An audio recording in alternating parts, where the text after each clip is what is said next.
You're listening to Civic Media. You can tune into any of our live shows on any radio station across the state with the Civic Media app. Find us in your phone's app store and listen anytime, anywhere. Broadcasting live from the Civic Media Studios in Green Bay, this is Nite Lite with Pete Schwaba, your inside source on everything entertainment from Wisconsin to Hollywood.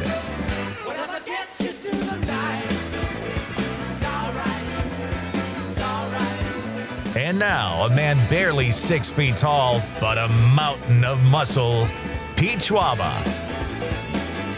Welcome back, ladies and gentlemen. Great to have you with me on this Wednesday night. Sadly, I'm not in downtown Green Bay tonight because of the weather. Be careful out there, folks. It is ugly. Coming up in just a few minutes, Rob Thomas, Madison film critic, who is the CityCast Madison newsletter editor. We'll talk to Rob. He's one of our best pals here at Nite Lite. And Bridget checked in on the text line and said the NCAA tournament is her favorite as well. So I would say the NCAA tournament is leading the way. Our question of the night is, what is your favorite sporting event? And Conrad and I both say the NCAA tournament. And Scott Clace, our guest, who is joining us from the show Bosch. It's not like he's on the set or anything. He's probably at home kicking back, stretching out for the tournament tomorrow, but he is with us as well. And that is also his favorite sporting event too. So nice when the guests and all the texters and the host align. Scott, it's so great to have you here, buddy. It's great to hear your voice. I want to tell you that since I'm doing the show from home tonight, both kids happen to be home today. Oh, it's a spring break. And Joe? Am I allowed to say their names? Okay. They're all upstairs listening, and we're like, we can't believe we're listening to Scott Clace right now. So tomorrow I'm going to call you and let's catch up because I want to know what's going on with you guys as well. So Would love to. Hey, yeah. Real quick, are you a Wisconsin Badger fan? I am. I grew up in Chicago for the first 12 years of Right. my life, and I was an Illinois fan. And but I lived in Wisconsin for high school, and then I would come to visit here as a kid, and I just loved Wisconsin. I switched to the Badgers probably about mid-90s because Illinois ticked me off so much. Like, they got so close in hoops. They had some great hoop teams. Their Yes, football they team was did. terrible, but Wisconsin built such a great program here. It was hard not to be a fan. We can't quite get into the upper echelon like Ohio State is, but I'm hoping, maybe at some point they can still make I that think happen. they have a really good team this year. I think Yeah. they're going to be one of my 10 teams. I'm going to do 4 entries, one with Flynn, one with Delaney, and 2 myself. But I'm going to pick Wisconsin, at least 2 of them. I know they're only a 3 Nice. seed, but Yeah. I like their makeup. I like the way they play the I do game. too. They can be very boring at times, but this year with picking up Tanjay, they're just a fun team. Sanjay, Jiminy Christmas! I never even heard of that guy. I didn't either before this year. And now here's the thing. We're in the same region with Duke, who I just want to scream because in 2015, I host a show on PBS TV here in Wisconsin too. Right. And I had a recording day, and I brought my kids with me in 2015. They were still pretty young, but I said, this is going to be amazing. Madison is going to be insane. You guys are coming with me. And then they had the game and they blew it. And every year it seems like they're in the same region with Duke, and I want to pull my hair out. Well, I tell you, the only way they'll play Duke it would be to go to the Final Four. Yeah. They'd meet in the regional final. So, boy, that would be nice, though. I think they play really good defense, your Badgers. That's one thing that always bodes well in the tournament, if they can really get stops. So we'll see. Yeah, we'll see. And you know what? I'm not saying this will happen, Scott, but I do still have 4 years of eligibility if it ever came to that with the NCAA. If they need you. Only if they need you. I'm here if the phone rings. That's all I'm saying. Let me ask you something. Okay, so yes. You're the watch commander. You play Mank on Bosch Legacy, which drops March 27th. Very exciting. Who have been some of your favorite actors? You have over 100 credits, Scott. You work with some really cool people. Who have been some of the best actors and directors you've worked with? Boy, that's a good one. Well, obviously, I'm a little biased towards one particular actor on Bosch, and that's Titus. Titus is one of those guys. I'd seen him a million times, but there's a saying, if number 1 on the call sheet, basically meaning the star, is a happy person, it'll be a happy set. And, that's one of the reasons we've been around so long. He sets the tone. He's very talented, but he's also just a talented human being as a person. Boy, Um, that's Go interesting ahead. you say that because he plays such a good curmudgeon. You know what I mean? So Yeah. the fact that you just said he's happy, I think Jamie McShane, who was on the show a couple weeks, said the same thing about him. Like people love this guy. Yeah, I mean, that's what my manager said when I first was offered the gig. I said, "What do you know about this guy?" She goes, "I don't know a lot about him other than he's got one of the best reputations in town." And I was like, "Really?" So, Jamie, Pretty boy, cool. there's a yeah, Jamie McShane. There's an actor who you'll see me with on this coming season, who I've been with before a few times. He came back for this season of Bosch Legacy. He hasn't been around on every season of Bosch. His name is Paul Calderon. Do you know Paul Calderon? He Yeah, he plays plays Jimmy Robertson, right? Jimmy Robertson. Yeah. You want to talk Love about that a really character. good actor? We have a scene together in this season that is probably in my top three of all my Bosch scenes. Like I Wow. just have a phenomenal scene with him. That That's even fantastic. the producers and some of the other folks who were involved in editing and putting it together and see the shows ahead of time have called me and said, "Hey, you got to check that. It really turned out great." So I'm really excited to see that. He's been in everything. I mean, he was in King Yeah. of New York with Christopher Walken, and Right, right. Pulp Fiction. He's the bartender. Yeah. He's a really great guy. He's a New Yorker. Everything Um, he's in, he kind of elevates it. He's like one of those Totally. actors, you know? He Yeah, Yes, he brings cachet to whenever he shows up. for Um, sure. Obviously, you knew about the Seinfeld thing and where I was on this series finale of Oh, Seinfeld years yeah. ago. It's like Yeah, my yeah. third job in LA. That probably had the most impact on me because I was just newly here. I had done some things, but nothing like that. And I likened it to being at like Shelley, who's my wife for your listeners, being at her high school reunion because everybody on the finale had done the show before. They brought all those Oh, characters back, uh, and I was like one of the only guys on the show that had never done the show before. And I was just like sitting and watching and just being fascinated by just all of them. It was yeah. a great experience for me. I It's that's so fun. cool to have that as a credit and get on the last show. We have another, guest who's on frequently named Johnny Beaner, great comic. He was the last comic that the last new comic booked on Letterman. So, like, Really. he got in just under the wire. I love hearing stories like that. So and what is Yeah. Seinfeld? Like, maybe the greatest sitcom ever. So And that's awesome. I still watch it. It still Yeah, holds up. I mean, I hung same. out with Keith Hernandez and Jerry Stiller pretty much every day. Jerry Oh, Stiller was fun. one of my favorites, and he was just happy somebody knew who he was. When you get to Really? be that age, yeah, you would think, oh, people don't want you to come up and say, stuff like, "Oh, I really enjoy your work." Trust me, 90% of the people do. They like that. They Yeah, like hearing that. We're all looking for validation of some kind. sure. Well, here, I'll tell you this story, that you'll remember. I think we actually touched on this last time you were here, but talk about validation.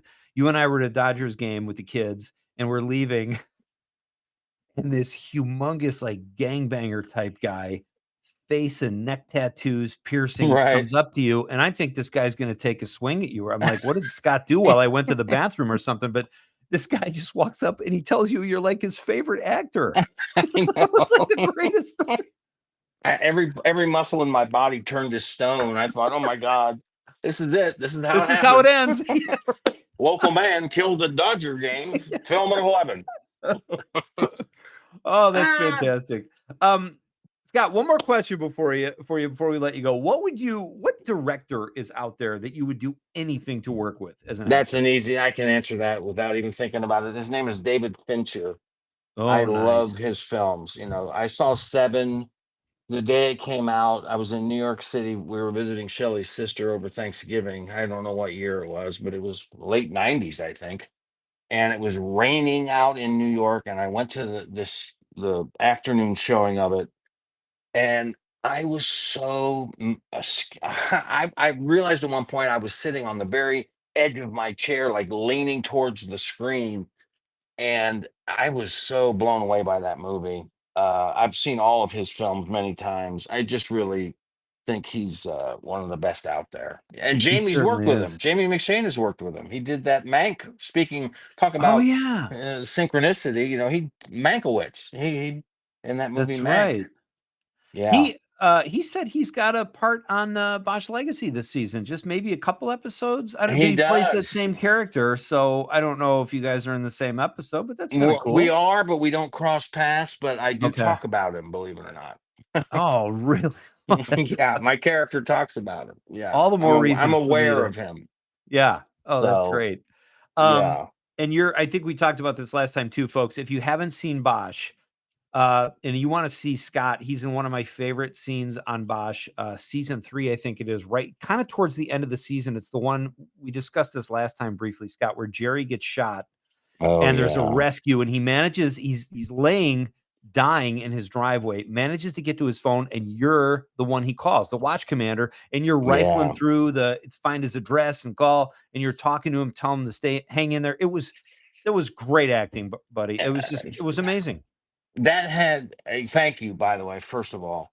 Um, I still remember the director of that, Ernest Dickerson, but we did this thing where, like, I'm joking around with people in the precinct when the phone initially rings, and I answer the phone, and I'm almost like saying something to somebody else, like, "Yeah, then what did he do?" And it's Jerry on the other line, and when I finally realized it's him and he's been shot, I've seen this in other movies. um I slowly stand up, like, to kind of figure out what's going on, and the Yeah. camera goes up with me. I just think it's a cool shot, and it just kind of brings everything, like almost like when somebody's in a hallway and all of a sudden the hallway, like, goes on forever, like something they do with the camera. Do you know what I'm talking about? Yes, I know When it exactly what you're seems, talking and about. yeah, I love stuff like that. But And I watched it. I've watched the scene several times. My son Joe and I watched it. He's interested in acting and all this. So we that one scene, it may be it is my favorite scene in the whole series. So if you have not seen Bosch, check it out. You've got I think 7 seasons to watch, and then 3 of yeah, Bosch Legacy. yeah, And my buddy Scott here, who has spent some time with us, is in every season. I think you're the only cast member to do that, Scott. So congrats. yeah. And hey, this was fun tonight, buddy. Let's do it again. Good luck with the new season, and I'll give you a ring tomorrow. Petey, please do, and tell Joe and Kate I said hey. You got it. Same to Flynn and Delaney, buddy. Have a All great right, night. buddy.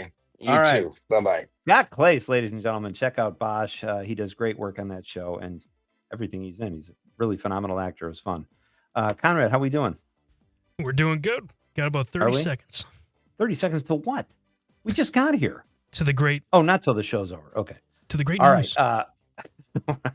We're coming right back with Rob Thomas from CityCast Madison, and we're going to talk movies and TV like we always do, and it's a blast with Rob. Stick around, folks. It's Pete Schwaba and Nite Lite on the Civic Media Radio Network.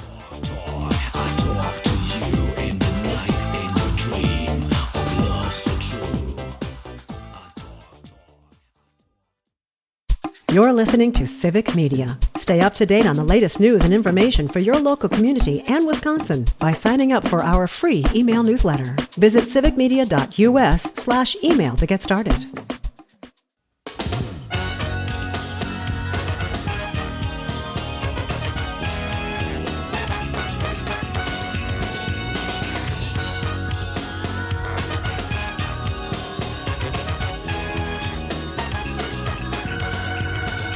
All right.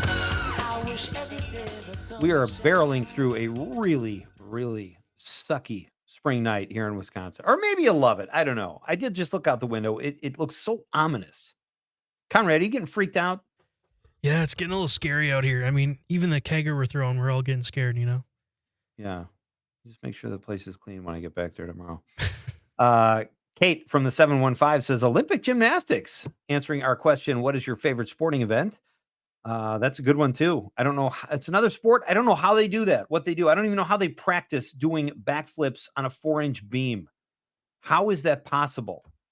But again, I watch it. I appreciate it, but it doesn't have the freneticness or something that like the, I said there's no wrong answer, but here I'm comparing everybody's texts to the tournament, which isn't right either. So these are all phenomenal answers. Paula, Conrad's mom, checks in and says, I used to think golf was really boring to watch, but since I've been learning how to play, I enjoy it. The new TGL golf in the arena is also fun to watch. What's that, Conrad? It's like a huge simulator. Oh, a okay. massive screen, and they actually have like sand hit out of. They have a massive like putting surface. So yeah, Nice. it's really cool.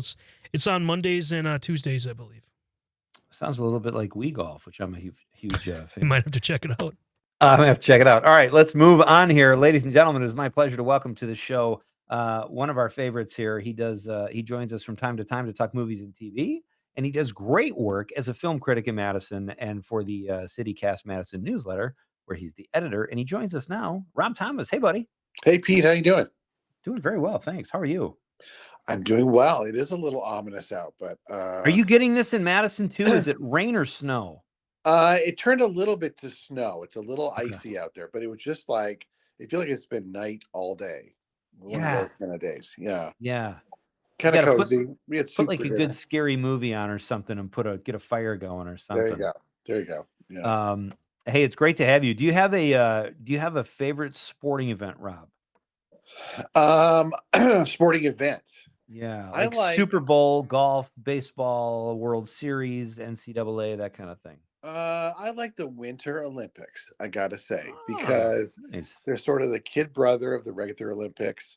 So, it's like we're gonna do everything the Summer Olympics do, but on ice. And Yeah, right. so I think I'd say Winter Olympics would be mine. Okay, Yeah. very well done. And then I thought of you.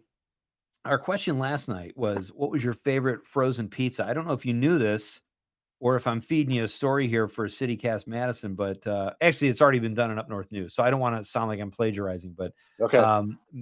Wisconsin is the frozen pizza capital of the world. And our question last night was, what's your favorite frozen pizza? Do you have one of those? Interesting. Yeah.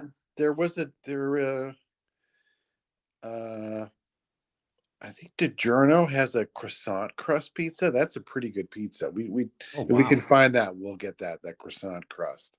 But then honestly, you can't beat like one of those hubcap Totino's, trashy $2 frozen pizza sometimes. There's nothing like it. Yeah. I think when I was a kid, there was a Red Owl after we moved to Marinette, and it was just down the street. And I want to say, if I'm remembering this correctly, Totino's was the pizza you bought on a summer afternoon. We'd pitch in 50 cents each, and you could buy it. They were like 99 cents, and they Yeah. tasted like cardboard with pepperoni on it, and it was delicious.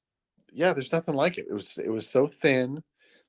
It was probably thinner than the cardboard sleeve it came in, and yeah, nothing like it. Great choice. Hey, so let's turn to the biz as we so often do. What is going on? You mentioned this when we were exchanging texts earlier. What is going on? Jeff Bezos owns the James Bond, or is it MGM Prime that bought the James Bond franchise? So yeah, Prime, Amazon Prime, which I guess Amazon also owns MGM now. Yeah. So they've owned MGM for the last couple of years, but they basically purchased creative control of James Bond, like the IP. I think it was for like $1 billion. So it was like a super Wow. villain level of cash, and they bought it from Barbara Broccoli, who was the daughter of Cubby Broccoli, who kind of, during the Sean Connery and Roger Moore years, he was kind of the producer. He owned it. She got it after he died, and so it's kind of been in the family for generations. And then Bezos, basically said, "Name your price," and she said $1 billion. And so, Wow. and she still will make money off it. She just can't make any creative decisions anymore about who'll be James Bond, or will it be a series on Amazon, or will it be a movie, or or both. So a lot of Jeez. James. I'm sort of mixed about it. I wrote a piece on my my not that Rob Thomas Substack about like managing James Bond, where Jeff Bezos was the Blofeld, and like maybe billionaires who want to run the world get a bad rap, and you shouldn't be too hard on them. 007. But I don't know. I think there are interesting things you can do. Like Amazon has, you were mentioning Bosch in the last segment, and Yeah. Reacher, and they did, I think, a pretty good job with the Jack Ryan, the Tom Clancy. Right. So I think they could probably do a good. There's some interesting things they could do. I still think they should do big theatrical movies the way James Bond's meant to be seen, but they could do some kind of fun stuff, a money pit Yeah. series or something like that, That's So we'll see. interesting. We'll see. Yeah. Or even, I don't think we've ever seen the prequel James Bond, how he became 007, maybe something along those lines. But Well, a 'cause billion bucks. I mean, even though yeah, Bezos probably had it on him, he still wants to make that back, right? I mean, you'd think I they'd don't go know. through Yeah, it. chump change, but Right. yeah, or have a James Bond that's set in like the 50s, right, or something Right. like that, or Oh, yeah. I mean, there's lots of ideas. I love that. Bring Pierce Brosnan back as old Bond, retired Bond, or something. Right. So, No, I um, love it. yeah. So That we'll was see. partly because of Jeff Bezos, though, is why we had to sit through that Bond tribute at the Oscars. Oh But, my gosh, what the heck? I'm a huge James Bond fan, and I was like, "What are we doing here?" This is like Yeah. 10 minutes of this. Yeah. Rob Thomas is here, folks. We're going to do the news, then we'll come back and talk to Rob about some of the TV and movies he's been watching, and we'll talk a little bit about the Wisconsin Film Festival, too. That's all coming up after Civic Media's news team keeps you informed. It's Pete Schwaba and Nite Lite on the Civic Media Radio Network. Word up, talk, just move right up the wall. They're light, skies are light, so we dance to the breakdown. Ladies and gentlemen, I got the medicine, so you should keep your eyes on the ball. This is getting heavy, can you hear the bass? Boom, I'm ready. Life is feeling honey, yeah, this bitch ching like money.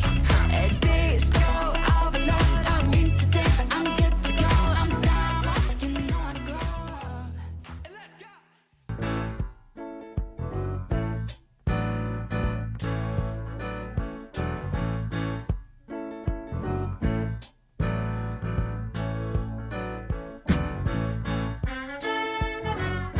Tomorrow night, joining us here at Nite Lite will be comedian and TV host Mike Toomey. He'll make the popcorn pick of the week at 6:35.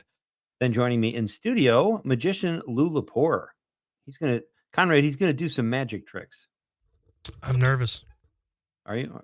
What do you think he's gonna make you disappear, or cut you in half, or something? Wear something pretty. So that's tomorrow night on Nite Lite.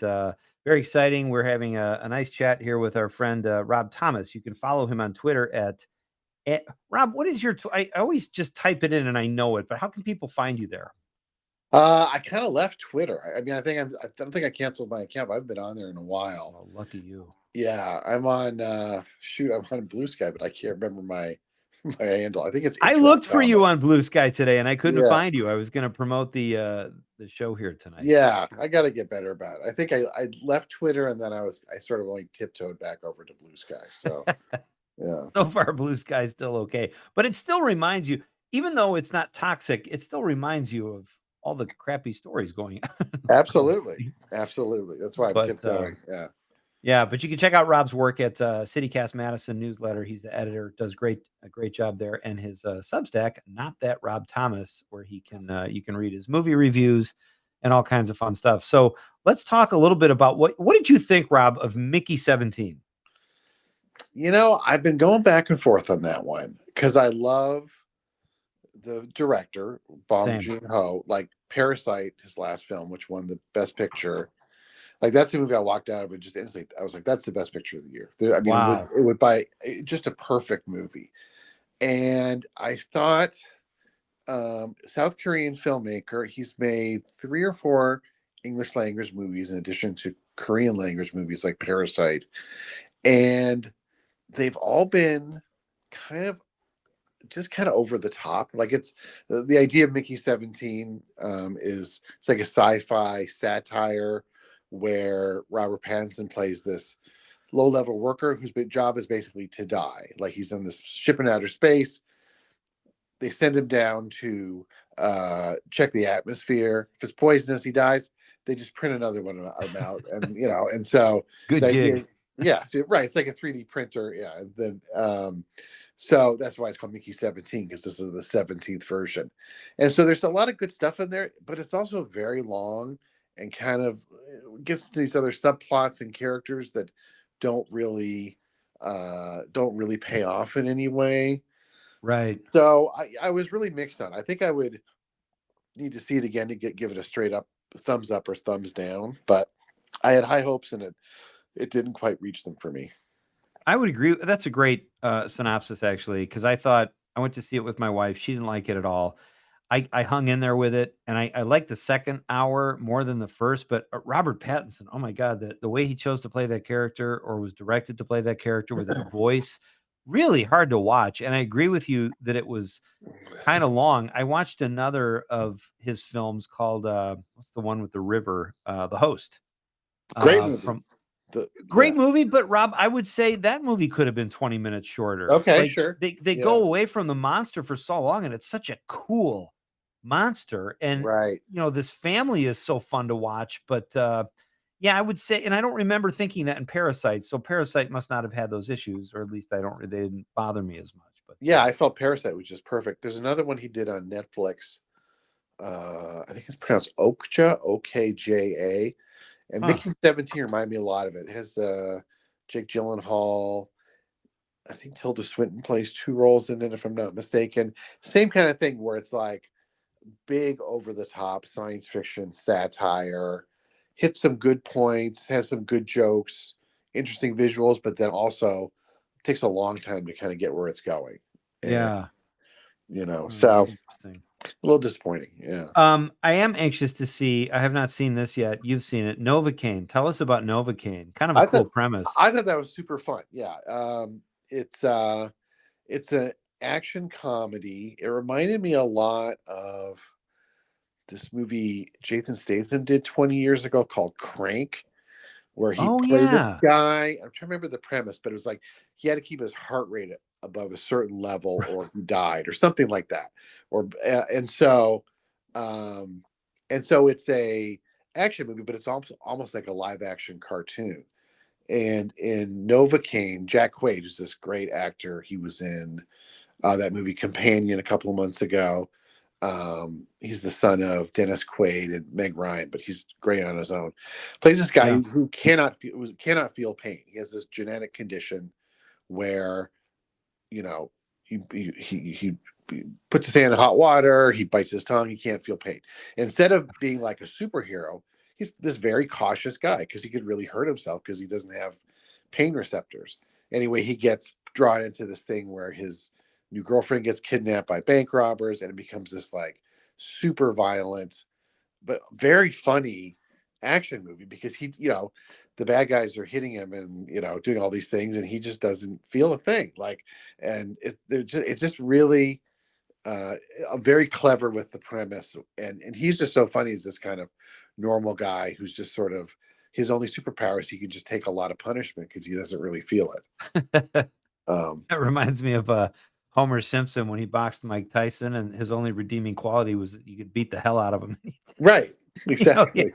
but he couldn't hurt you. But yeah, Jack Quaid is he was in The Boys too, I Yes. know, and he Yep. very likable and a nepo baby, but he's a good everyman, I think. I am excited to see the film Novocaine. What else was I going to ask you about? Oh, Last Breath. This one kind of confused me because it's been out for like a couple weeks now, but they didn't release it to critics till kind of late, and I thought that was a bad sign. But everyone I've talked to loves it. Yeah, I saw it. I know. I think I've told you I'm a fan of the mystery movies that Marcus and AMC do on Monday nights sometimes. And this Yeah, was a mystery movie I saw. I thought it was great. I really, based on a true story, and the director directed a documentary version of the same story and has now done a fictionalized version with Woody Harrelson. And so to me, it's very grounded in reality and telling the story of this diver, this group of divers who work on the undersea, like oil lines that run at the bottom of the ocean in the North Sea. And there's this accident, there's a storm, there's malfunction, and one diver gets basically stuck down there for minutes without oxygen. And it's about him trying to survive. It's about the people up on the ship trying to get to him. It's about the other divers are sort of on the diving bell trying to figure. And I thought it was really suspenseful and well done, well acted. And really made you scared of being underwater. Like I would love to see the making of, because I'm sure they shot a lot of this underwater, and it really is pretty terrifying. I didn't really think about it that much, but it's like, you got a few minutes of oxygen and that's it, buddy. I mean, there's no, yeah. Yeah. So I'm scared to death of underwater anyway. I mean, it creeps me out to begin with. What I did like about this film, Rob, and I hate to say this because so many movies I've seen this year have been so long. It's right. like the producers, directors, whomever are so happy with what they do, they don't want to cut anything. And this film, if I recall, is only like an hour and a half long. Yeah. Yeah. It's very Yeah. tight. That's also why I want to see Black Bag, because that's Yeah, let's another. talk about that. What have you Yeah. heard? It's getting good reviews. It's Fant- Steven Soderbergh, a yeah. spy thriller. It sounds great. Fantastic reviews, fantastic cast. The director Steven Soderbergh, like you say, the writer is David Koepp, great screenwriter, Jurassic Park, UW graduate who's actually coming to the Wisconsin Film Festival in a couple weeks with another film. Yeah. But it's a spy thriller with Kate Blanchett, Michael Fassbender, Pierce Brosnan, and it looks fantastic. And again, it's like 90 minutes, and it's it's like there's no fat on that thing. It looks like Yeah. so. I'm really excited to see it. It's the kind What? of. Go ahead. I'm sorry. No, I'm sorry. You please continue. Oh, I was saying like we're always like I wish they would make movies for grown-ups, and this is that kind of movie. Yeah. So if you like that kind of movie, you should go out and see it while it's still in theaters. That's great. Have you seen anything TV wise, Rob? Is there anything you could recommend to binge watch? Well, my wife and I are trying Severance. She's very against it. It's one of those shows I've really wanted to watch, but she's been sort of iffy on it. So we're a couple of episodes in. It's fantastic, which everybody Really? knows, I'm sure, because they're already finished the second season. But that's really good. A more under the radar show that I watched the first episode of is called, I think it's called A Thousand Blows. It's on Hulu. It's by the guy who did Peaky Blinders. Oh, And it's also set in Victorian times, and it's about these two immigrants from Jamaica who get into the underground boxing scene in London in Victorian times, and they meet up with this female thief. She leads this gang of lady thieves, and I don't know who that actress is. She's phenomenal. Like she's so good. I got to find who she is, but I got hooked from the first episode. I think it's only like a 6-episode miniseries or something I like that. love But those too. it's yeah. So it's another one where the time commitment is not punishing. So I'm Right. excited to follow that one up. I've heard so much great stuff about Severance, but then I read what it's about and I'm like, is this up my alley? But it's gotten to the point where so many people love it. I have to check it out.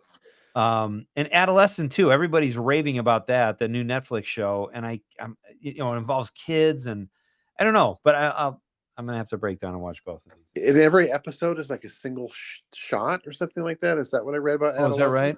Yeah. Oh, Like they wow. shoot everything in one take, which sounds That's fascinating. interesting. Yeah. Okay. Rob Thomas is my guest. We're talking TV and movies. He is the CityCast Madison newsletter editor and does great work. Follow him at Not That Rob Thomas Substack and read all of his reviews. They're very informative and always fun to read. What do you know about this De Niro movie, Rob? It's not reviewing well. The Alto Knights. He plays both Frank Costello and I think Vito Genovese plays two roles. It's not reviewing well though. Well, I'm curious just because it's so weird. Like, right. You can't find, Harvey Keitel's busy. You can't hire him or you know what I mean? Like, right. Where's Joe kind of Pesci? role, Yeah. You could, Robert De Niro could spread around a little bit and give that to somebody else. Right. But it's directed by Barry Levinson, who is a great director who hasn't made a movie in ages, I don't think. Yeah. So I'm curious if he still has kind of the chops. Like he made Good Morning Vietnam and Bugsy. Like in the 80s and 90s, he was a very hot director and then kind of fell off. So he gave Adrian Brody a role. What was it called? Baltimore Heights or something like that. It was early 90s. Liberty Heights. Liberty Heights. That was the first thing I had seen Adrian Brody in, and I thought he was great. And I've always been a Barry Levinson fan, Yeah. So I'll give it a shot just for him, I think. Yeah, same. Let's talk about the Wisconsin Film Festival a little bit, Rob. You did a great article for CityCast Madison talking about some of the films that we're anticipating. What do you think looks like something that would intrigue you as a critic or just a movie fan for that matter? There's a lot. There's like 170 films over 8 days. There's some screenings that have sold out right away. There are others that are more sleepers. There was one, a documentary about cheese called Shelf Life. Oh, That's sort of like about almost like the philosophical love of cheese that looks really, really good. oh There's wow. a crazy looking Nicolas Cage movie called The Surfer, which looks really fun. There's a lot of really interesting movies. Boy, Nicolas Cage, this guy has been like in every movie. Like that's one of his. Is that new? I've never even heard of that. It's new, yeah, yeah. Okay. He I thought maybe it plays was. this guy. It's like a thriller. He plays this guy who comes back to the beach town where he grew up. Like he's now I think it's in Australia. Okay. He's now a tycoon. He's bought a house, brought his son, and he's bullied by the local surf dudes. And so it's sort of like a psychological thriller. Huh. And it looks like one of his, trademark kind of wild performances. I think it looks Right. really interesting. Yeah. That's cool. All right, we're talking with Rob Thomas. We're going to take a very short break, and he will help us or spend a couple more minutes with us. Rob, I might ask you about another big event happening at the Wisconsin Film Festival that I noticed was absent from CityCast Madison. So I'll Uh-oh. give Rob a hard time about that when we come back after this very short break. It's Nite Lite with Pete Schwaba on the Civic Media Radio Network.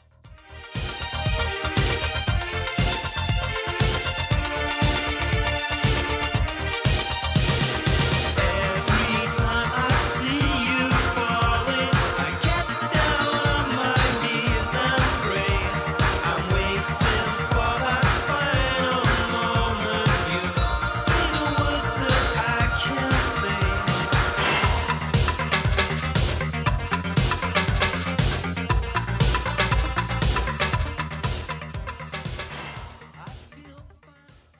You're listening to Civic Media. Find the latest news, information, and archives of all your favorite shows on the Civic Media website, civicmedia.us.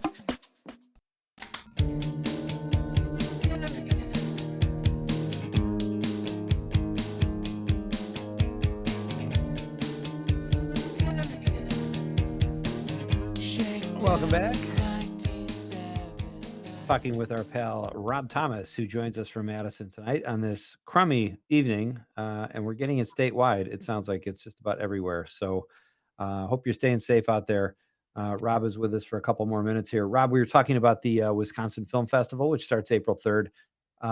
What do you know anything about this film, A Road at Night? I have the director John Roach coming on the show next week to discuss it, and it sounds really like it hits very close to home here for Wisconsinites. Yeah. Super powerful documentary, and Badgers basketball fans may know the story of Howard Moore, who was a basketball star at the Badgers and then became an assistant coach. And then his family was involved in this awful car accident a few years ago. And it follows his story. And I don't want to give too much away. But I saw the trailer for it at the film festival, and it looks really powerful. And of course, John Roach is a staple in Madison, writes for Yeah. Writer, co-wrote the Straight Story, the David Lynch film. So I'm really interested to see the documentary. Sounds like it's going to be really powerful. He's on the Wisconsin Film Festival episode of Director's Cut on PBS that will be out March 31st. And I had a chance to talk to him before I interviewed him on TV. I didn't know this, and I don't know that you know this or that you would know this, but when he was a TV producer in Chicago and I was in college, he created a show called The Sports Writers on TV, which Oh, was these I know old. that show. Yeah. Yeah, it was like I felt like it was ahead of its time. Yeah. I was glued to it, like these old guys smoking cigars talking about sport. It was like pre-sports radio, you know? Yeah. And they were like they looked like they were out of Central Casting Yeah. sports writers. Yeah. Oh, that's fantastic. I had no idea because I lived in Chicago in the 90s and would be transfixed by those guys Right. as well. Yeah. Yeah, he's an interesting guy, so I'm excited to talk to him. And then the other one I wanted to ask you about was Milk Punch. That sounds interesting. It's a 25th anniversary screening. Yeah. And that's a movie it was at the 2000 Wisconsin Film Festival, and I've got like a VHS screener of it somewhere. I kept, Oh, wow. but it was shot in and around Madison, this kind of super low budget indie comedy, and so the director Eric Gunnison and a lot of the crew and cast are coming back for this anniversary screening. I'm excited because honestly, aside from the film being entertaining, like you just will get a chance to see Madison It doesn't exist anymore. Places like OK's Corral and all these places that have, closed or burned down or whatever. So it's going to be a real time warp. Nice. All right. Here's the one other event. I hope you can make it, Rob.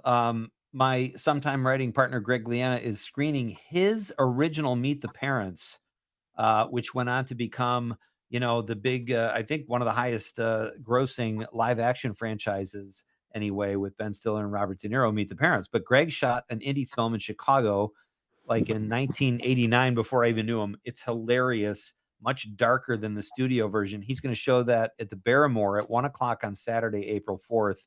And I'm going to host the Q&A and introduce the film. So yeah, I've talked to Greg about it a few times on the air here and on Director's Cut. So that will be a fun event for people looking for something to do Saturday afternoon at the film festival. That's great. And yeah, those Barrymore screen, that's a big theater. So that's one it's going to be super fun to see with the big crowd. I don't think for most of those you have to worry about them selling out. So, if you don't get tickets in advance, you can probably just walk up and get a ticket. And they have the best popcorn in town at the Barrymore, I will say too. So really? You know what? I've been there so many times. I've never had their popcorn. It's the old school popcorn. You got to get it. Yeah. Are you? Do you get like a pass? Do you review movies that are there? Or do you just kind of go as a fan? I got passes for a few films, and back in the day, I would hit like 4 movies a day and write about them all. Isn't that great? It's fun.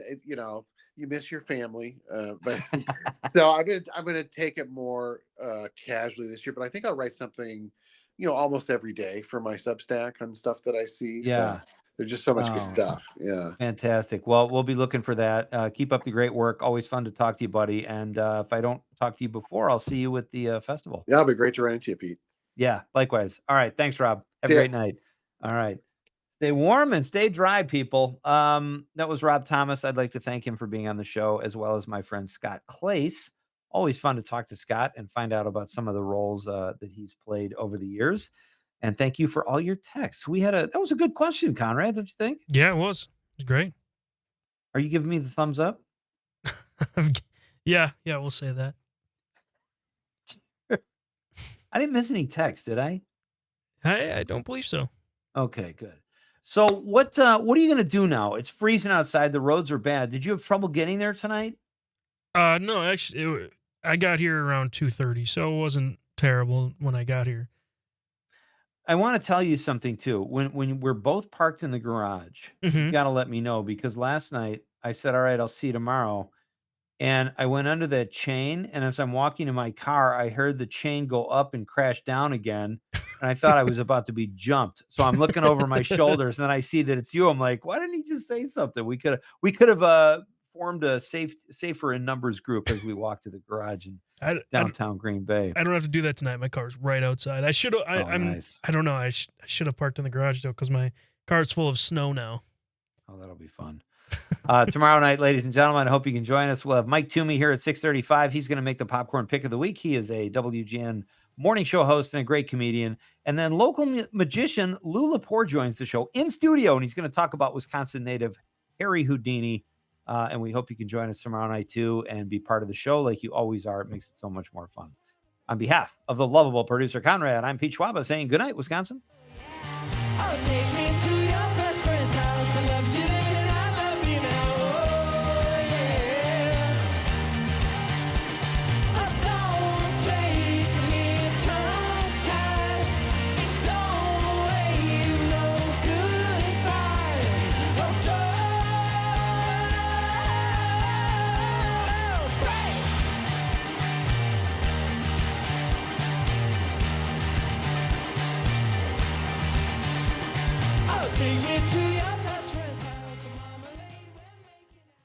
The national news cycle never stops, but it can be hard to find news about your local community. Civic Media is dedicated to providing quality local and state news coverage across Wisconsin. With the Civic Media app, you can get notifications about local stories that matter to you and your community. Find the free Civic Media app in your phone's app store and choose notifications from the menu to tell us what kind of news you want to hear about.